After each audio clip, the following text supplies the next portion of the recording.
అని చేసుకో. పరిశుద్ధిలో విమోచకడానికి పరిశుద్ధ నామం బట్టి వందనాలు చెల్లించుకుంటున్నాను తండ్రి.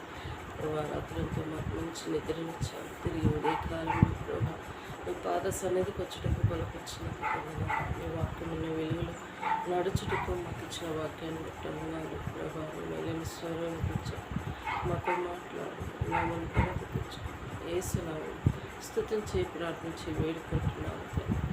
నిర్గమకాండము 32వ అధ్యాయం. మోషే కొండ దిగకుండా తరువు చేయుట ప్రజలు చూసినప్పుడు ఆ ప్రజలు అహరోను వద్దకు కూడి వచ్చి, లెమ్ము, మా ముందర నడుచుటకు ఒక దేవతను మా కొరకు చేయుము. ఐగుప్తులో నుండి మమ్మల్ని రప్పించిన ఆ మోషే అనువాడు ఏమాయనో మాకు తెలియదని అతనితో చెప్పిరి. అందుకు అహరోను, మీ భార్యకు మీ కుమారులకు మీ కుమార్తెలకు చెవులనున్న బంగారు పోగును తీసి నా వద్దకు తినడాన్ని వారితో చెప్పాడు. ప్రజలందరూ తమ చెవులనున్న బంగారు పోగులను తీసి అహరోను వద్దకు తెచ్చిరి. అతడు వారి యొక్క వాటిని తీసుకొని పొగరుతో రూపమును ఏర్పరిచి దాని కోట పోసిన దూడగా చేశాను. అప్పుడు వారు ఆ ఇశ్రాయేలీయుల ఐగుప్తులో నుండి రప్పించిన దేవుడు ఇదే అనేది. అహరోను అది చూసి దాని ఎదుట ఒక బలిపీఠము కట్టించెను. మరియు అహరోను రేపు యెహోవాకు పండుగ జరుగునని చాటింపగా మరునాడు వారు ఉదయంలో లేచి దహన బలులను సమాధాన బలులను అర్పించింది. అప్పుడు జనులు తినుటకు త్రాగుటకు కూర్చుండు ఆడుట లేచిరి. 7 కాగా యెహోవా మోషేతో ఇట్లా నేను, నీవును దిగి వెళ్ళుము, ఐగుప్తు దేశం నుండి నీవు రప్పించిన నీ ప్రజలను చెడిపోయి నేను వారిని నియమించిన త్రోవ నుండి త్వరగా తొలగిపోయి తమ కొరకు కోత పోసిన దూడను చేసుకొని దానికి సాగిలపడి బలి నర్పించి, ఓయి ఇశ్రాయేలు, ఐగుప్తు దేశం నుండి నేను రప్పించిన నీ దేవుడు ఇదే అని చెప్పుకొని రనేది. మరియు యెహోవా ఇట్లా నేను నీ ప్రజలను చూచున్నాను, ఇదిగో వారు లోబడనల్లని ప్రజలు, కావున నీవును ఊరుకుండము, నీ కోపము వారి మీద మండును, నేను వారిని కాల్చివేసి నిన్ను గొప్ప జనముగా చేస్తానని మోషేతో చెప్పగా, మోషే తన దేవుడైన యెహోవాను బ్రతిమాలుకొని, యెహోవా నీవు శక్తి వలన బహుబలం వలన ఐగుప్తు దేశంలో నుండి రప్పించిన నీ ప్రజల మీద నీ కోపము మండునేలా. ఆయన కొండలలోని వారిని చంపునట్లు భూమి మీద నుండి వారిని నశింపజేసినట్లును కీడు కొరకై వారిని తీసుకొని పోయినాను. ఫిలిష్తీయులు ఎలా చెప్పుకునేవాళ్ళు? నీ కోపాగ్ని నుండి మల్లుకొని నీవు నీ ప్రజలకు ఈ కీడు చేయక దాని గురించి సంతాపపడదు. నీ సేవకులైన అబ్రహామును, ఇస్సాకును, ఇశ్రాయేలును జ్ఞాపకం చేసుకుని నేను వారితో ఆకాశ నక్షత్రం వల్ల నీ సంతానం అభివృద్ధి చేసి నేను చెప్పిన ఈ సమస్త భూమిని నీ సంతానం నీకు ఇచ్చిందని వారు నిరంతరం దానికి హక్కుదారులగుదురని వారితో నీతోడని ప్రమాణం చేసి చెప్పివనెను. అంతటా యెహోవా తన ప్రజలకు చేసేదనని చెప్పి కీడును గూర్చి సంతానపడెను. మోషే శాసనము గల 2 పలకలను చేత పట్టుకొని కొండ దిగి వచ్చెను. ఆ పలకలు ఇరుపక్కలన రాయబడినవి, ఈ పక్కన అటు పక్కన వారు రాయబడి ఉండెను. ఆ పలకలు దేవుడు చేసినవి. ఆ పలకల మీద చిక్కబడిన వ్రాత దేవుడు చేయ వ్రాత. ఆ ప్రజలు పెద్ద కేకలు వేయుచుండగా యెహోషువ ధ్వని విని పాతాళంలోని యుద్ధధ్వనిని మోషేతో అనగా, అప్పుడు అది ధ్వజధ్వని కాదు, అపజయ ధ్వని కాదు, సంగీత ధ్వని నాకు వినబడుచున్నదని. అతడు పాలెమునకు సమీపింపగా ఆ దూడను వారు నాట్యమాడుటకు చూశారు. ఇందుకు మోషే కోపం ఉండెను. అతడు కొండ దిగి యెహోవాను తన చేతిలో నుండి ఆ పలకలను పడవేసి వాటిని పగలగొట్టెను. మరియు అతడు వారు చేసిన ఆ దూడను తీసుకొని అగ్నితో కాల్చి పొడి చేసి నీళ్ళ మీద చల్లి ఇజ్రాయేళ్ల చేత దాన్ని త్రాగించెను. అప్పుడు మోషే, నీవును నీ ప్రజల మీదకి గొప్ప పాపము తప్పించినట్లు వారును నిన్ను ఏమి చేశారని అహరోనుతో అడగగా, అహరోను, నా ఏలినవాడా, నీ కోపము మండనీయకుము. ఈ జనములు దుర్మార్గులను మాట నువ్వెరుగుదు. వారు నాకు ముందంట నడుచుతూ ఒక దేవతను చేయి ఐగుప్తులో నుండి మమ్మల్ని రప్పించిన వాడకు. ఈ మోషే ఏమాయనో మాకు తెలియదనేది. అందుకు నేను, ఎవరి యొద్ద బంగారు ఉన్నదో వారు దానిలో ఊడదీసి తెండని చెప్పి నేను దాన్ని అగ్నిలో వేయగా ఆ దూడ ఆయనను. ప్రజలు విచ్చలవిడిగా తిరుగుట మోషే చూసెను. వారి విరోధులలో వారిని ఎగతాళి కలిగినట్లు అహరోను విచ్చలవిడిగా తిరుగుటకు వారిని విడిచిపెట్టి ఉండెను. అందుకు మోషే పాతాళం యొక్క ద్వారమును నిలిచి యెహోవా పక్షంలో వారందరూ నా యొద్దకు రండి అనగా, లేవీయులందరూ అతని యొద్దకు కూడి వచ్చారు. అతడు వారిని చూసి, నీతో ప్రతివాడును తన కత్తిని తన నడుము కట్టుకొని పాతాళం ద్వారం నుండి ద్వారమునకు వెలుచు, ప్రతివాడును తన సహోదరుని, ప్రతివాడు తన చెలికాని, ప్రతివాడు తన పొరుగువాడిని చంపవలనని ఇశ్రాయేలు దేవుడైన యెహోవా సెలవిస్తున్నాడని.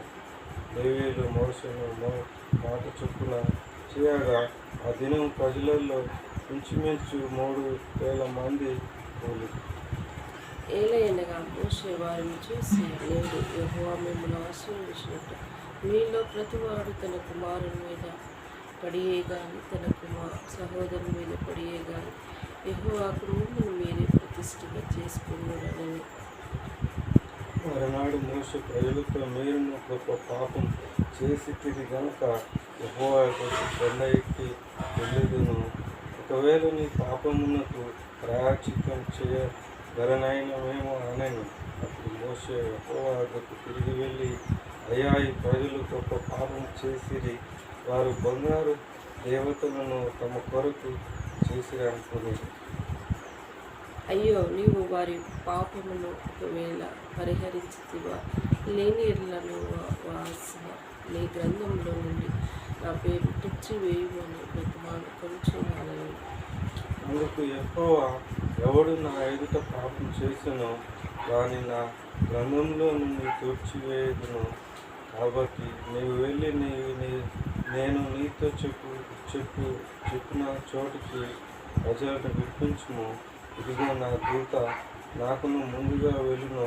నేను వచ్చి దినము వారి పాపము వారి వీధికి రప్పించానని మోషేతో చెప్పారు. అహరోను కల్పించిన దూడను ప్రజలను చేయించినందున వారిని బాధపెట్టాను. చూసావా, మరి మోషే ఆ కొండ దిగకుండా ఉంటున్నాడు, అక్కడనే ఉంటాడు. మరి కొండ దిగకుండా తరువు చేయుట ప్రజలు చూసినప్పుడు ఆ ప్రజలు అహరోను యొద్దకు కూడి వచ్చి, లెమ్ము, మా ముందర నడుచుటకు ఒక దేవతను మా కొరకు చేయుము. ఐగుప్తులో నుండి మమ్మల్ని రప్పించిన ఆ మోషే అనువాడు ఏమాయనో మాకు తెలియదని అతనితో చెప్పి, మోషే కొండ కాడికి వెళ్ళి దేవుని సన్నిధానంలో అర్పణ అర్పించడానికి వెళ్ళి ఉన్నాడు. 30వ అధ్యాయంలో పరిశుద్ధ ఆవరణాన్ని తోలటానికి పరిశుద్ధమైన వ్యక్తి ఆ ఆవరణలోనికి వెళ్ళి ఆస్కారం ఉంటుంది. బలులు అర్పించడానికి మరి ఆధిక్యత ఉంటుంది. సో మరి మోషే అహరోను కొండ కాడికి దేవుని యెహోవా ఎదుట అర్పణ అర్పించడానికి వెళ్ళారు. మరి 32వ అధ్యాయంలో చూసుకుంటూ వస్తే వెళ్ళిన వ్యక్తి తిరిగి రాలేదు, మరి అక్కడనే ఉన్నాడు, ఏమైందో మాకు తెలియదు. కానీ అని అహరోను వద్దకు వచ్చి వాళ్ళు ఏం చేశారు తెలుసా, మరి కోసం ఒక దేవతను చెయ్యండి, మేము ఐగుప్తులో రప్పించిన ఈ దేవత అని మాకు ముందర నడిచేదని మేము సాగిలపడి ఉంటాము అని వారికి సొంత నిర్ణయం తీసుకున్నాం. మరి ఎందుకు చేయవలసిన అవసరం ఏముంది? మరి మనకంటూ ఐగుప్తు దాస్యం నుండి విడిపించడానికి దేవుడు మోషేని ఏర్పరచుకున్నాడు. మోషే మరి దేవుని పరిశుద్ధ ఆవరణకు వెళ్ళడానికి, మరి దేవుని సన్నిధానంలో అర్పణ అర్పించడానికి ఆ కొండ కాడికి వెళ్ళాడు. తిరిగి వస్తాడు. మరి వచ్చిందాక మనం ఉందామన్న ఆలోచన జ్ఞానము ప్రజల్లోకి లేకపోయింది. ఇంకా రాలేదు. కొండపైకి వెళ్ళాడు. ఆయన అక్కడనే ఉన్నాడు. మనకు ఎవరు లేరు అని అహరోను కాడికి వచ్చి ఇవన్నీ చెప్తూ ఉన్నారు. చెప్పి అహరోను ఏం చేశాడు తెలుసా? మీ కాడ ఏమున్నాయో ఇవ్వండి, వెండి బంగారాలు ఏమున్నాయో ఇవ్వండి, నేను ఒక దేవతను చేస్తాను, ఆ దేవతను పూజించి మనం మొక్కుదాము, ఆ దేవతే ఐగుప్తుని తీసుకొచ్చిన ఆ దేవతే అని చెప్పుకుంటూ ఎంత మూర్ఖమైన ప్రజలు చూడండి. మరి మోషే రాకుండా అక్కడనే ఉంటాడా? దేవుని ఏర్పడ కాడికి అర్పించడానికి వెళ్ళాడు కదా, తిరిగి వస్తాడు కదా, వచ్చిందాక కనిపెట్టి ఉండాలి కదా. మరి ప్రజలు కనిపెట్టడానికి చూడనల్లని ప్రజలు నియమబద్ధతలు తప్పిన వారుగా ఉంటారు. ఈ రోజులలో అలానే ఉంది. ఒక వ్యక్తి నమ్మకంగా తీసుకొచ్చుతాడు, అరే నేను సామాన్యంగా జస్ట్ నేను వచ్చిందాక ఈయనే ఉండరా అని చెప్తాడు. ఒక విషయం వాళ్ళ ఫ్రెండ్స్ అయినా కొలీగ్స్ అయినా నేను వచ్చిందాక ఈయనే ఉండరా అని అంటారు. మరి నమ్మకంగా వాడు వచ్చిందాక ఉండాలా ఉండద్దా? ఉండాలి కదా. ఆడు పోయిండి రాలేదు, ఆడొస్తాడో రాడు, ఆడ చెట్టు పోయిండేమో అని అట్లే ఇష్టం వచ్చినట్టు వెళ్తే బాగుంటుందా? ఈనాడు ప్రజలు కూడా అట్లానే ఉన్నారు. దేవుడు నేనని చెప్పి తీసుకొచ్చిన మోషేను మరి తప్పుగా ఆలోచించి వీళ్ళకు సొంత విగ్రహాన్ని చేసుకోండి. మాకు ఐగుప్తు దేశంలో నుండి తిరిగి వచ్చిన ఈ దేవతే అని పూజించి మొక్కుతూ ఉండేవారికి దేవుడు మోషతో మోషతో ప్రత్యక్షమై నువ్వు తీసుకొచ్చి నీ ప్రజలు చెల్లాచెదరైపోయారు, మరి నువ్వు వెళ్ళు 29 వచ్చిన ఏలైనగా మోషే వారిని చూసి, నేడు యెహోవా మిమ్మల్ని ఆశీర్వదించినట్టు మీలో ప్రతివాడు తన కుమారుని మీద పడియే కానీ తన సహోదరుని మీద పడియే కానీ యెహోవా మిమ్మల్ని మీరే ప్రతిష్ఠ చేసుకున్నాను. మరునాడు మోషే ప్రజలతో, మీకు గొప్ప పాపం చేసి గనక యెహోవా ఎదుటి కొండ ఎక్కి వెళ్ళేదను, ఒకవేళ మీ పాపములు ప్రాయచిత్తం చేయగలనేమో అనెను. అప్పుడు మోషే యెహోవా ఎదుగు తిరిగి వెళ్ళి, అయ్యా, ఈ ప్రజలు గొప్ప పాపం చేసి వారి బంగారు దేవతలను తమ కొరకు చేసుకున్నది. అయ్యో, నీవు వారి పాపమును ఒకవేళ పరిహరించితివా, లేని ఎడల నీవు వారి గ్రంథంలో నుండి నా పేరు తుడిచివేయమని ప్రతివాడు కొనుచున్నానని. అందుకే యెహోవా, ఎవడు నీ ఎదుట పాపం చేసిన వారి నా గ్రంథంలో నుండి తుడిచివేయుదును. కాబట్టి నువ్వు వెళ్ళి నేను నీతో చెప్పిన చోటికి ప్రజలను నడిపించు. ఇదిగో నా దూత నీకు ముందుగా ఉంది. నేను వచ్చి దినమున వారి పాపంను వారిని రప్పించదని మోషేతో చెప్పాను. అహరోను కల్పించిన దూడును ప్రజలు చేయించినందున యెహోవా వారిని బాధ పెట్టాడు. దేవుడు వారికి బాధ పెట్టాడు. బాధ అనేది కంపల్సరీ ఉంటుంది. అరే, వాడు పోయి వచ్చిందాక మనం ఉండమైతే తర్వాత బాధపడుతుంటాం. మనం పొరపాటు చేసిన ఆడు మంచిగా నెమ్మదిగా చెప్పిపోతాడు విషయాలు కొన్ని. అరే, నేను వచ్చిందాక ఉన్నాను, ఒక ఫ్రెండ్స్గా ఒక మంచి కొలిగ్గా ఉంటాడు, నేను వచ్చిందాక ఈయనే ఉంటున్నాను అని చెప్పిపోతారు. ఉండకుండా మన ఇష్టానుసారంగా బ్రతుకుతూ ఉంటారు. ఇక్కడ కూడా అదే జరిగింది. మోషే ఆ దాసత్యం నుండి విడిపించిన దేవుణ్ణి ఉండాలంటున్న దేవుని అహరోను ఆ కొండపైకి వెళ్ళి మోషే ఆ దేవుని కాడ బలి అర్పించడానికి వెళ్తే మరి తిరిగి రాకుండా అక్కడనే పోయాడు. మనం ఇష్టం వచ్చినట్టు మనం బ్రతుకుతాం అని చేసేవారికి దేవుడు ప్రత్యక్షమయ్యాడు. మోషే, మీరు ఇలా చేశారు, విగ్రహం చేసుకొని పూజించారు, దేవుడు కోపమిస్తారు. మరి దేవుడు ఈ జీవ గ్రంథంలోని పేరు కొట్టివేస్తాడేమో అని దేవుడి కాడ మోషే విచారణ చేశాడు. దేవుడు నేనేం చేయను కానీ ఆ విగ్రహాన్ని తీసివేయమని చెప్పాడు. మన పాపములు మన తప్పిదములో సరి చేసుకోవాలి.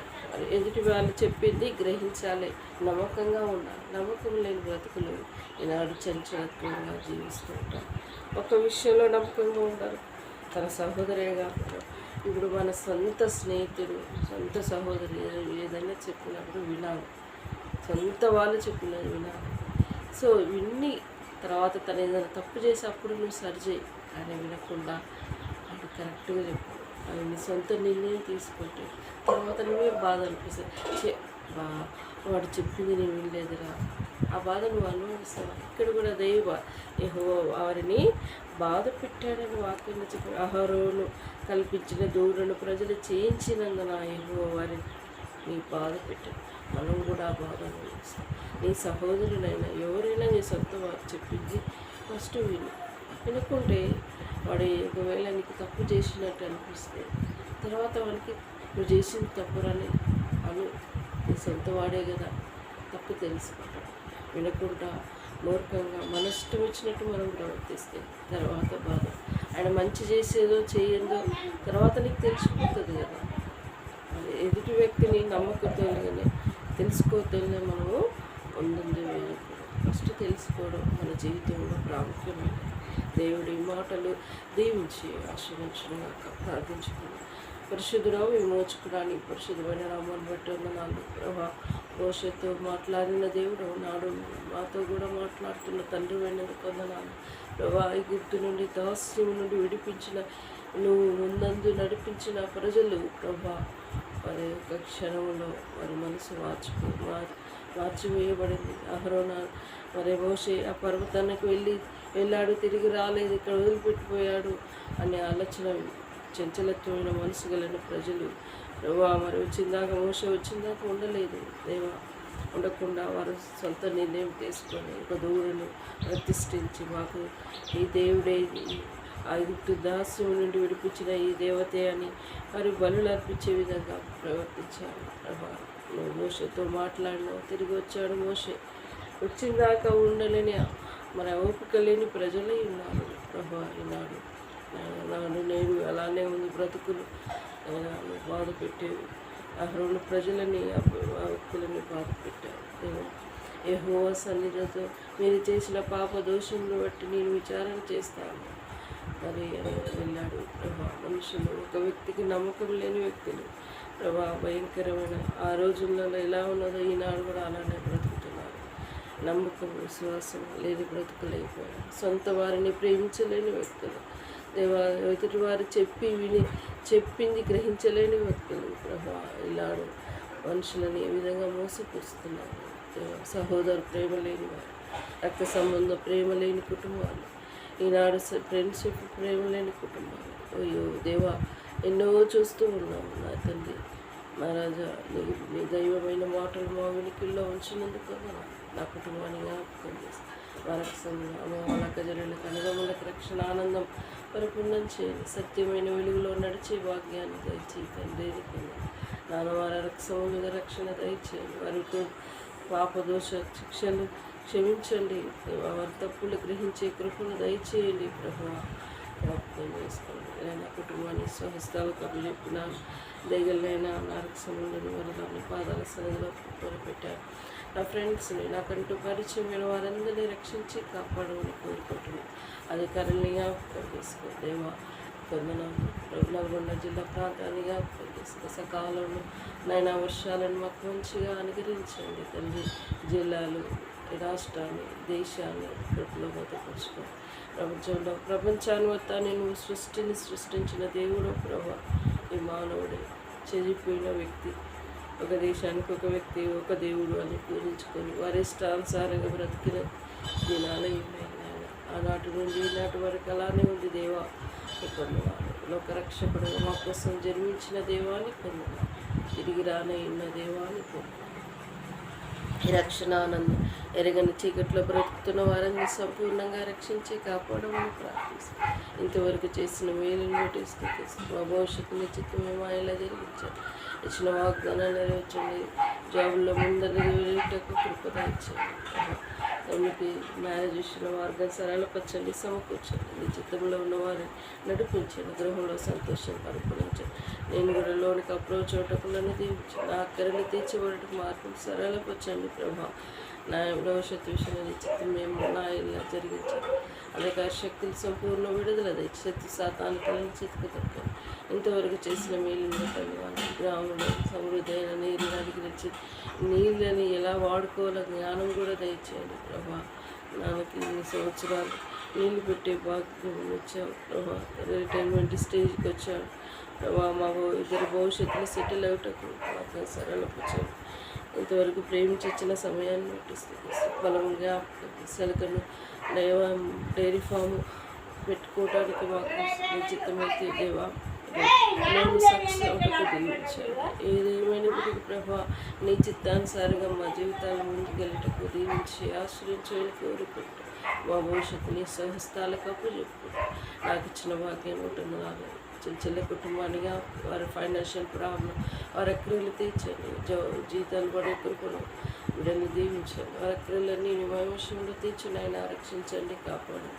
ఆయన వారి నిరంజన కూడా జ్ఞాపకం వీటిని దీవించండి. శోధన నుండి కీడాపాయ నుండి కాపాడు తనని నిలబెట్టండి. ముఖ్యంగా ప్రభా జాబ్లో స్థిరత ప్రభా నమ్మకం విశ్వాసం వీళ్ళకి కలిగి జీవించే కృపను దయచండి. పిల్లల కోసం తను జీవించే కృపను దయచి చంచలత్వంగా జీవించకుండా సహాయపడి లోక స్నేహం దేవునితో వైరం మీరు ఎరగరాను లోకంతో స్నేహం చేస్తుంది ప్రభా. వీడలు దైవమైన క్రమంలో బ్రతికే కృపను వీళ్ళకి దయచేయండి. త్రుటిల్లకుండా ప్రియవిడని కాపాడండి. కాపుదల భద్రతతో వచ్చాను.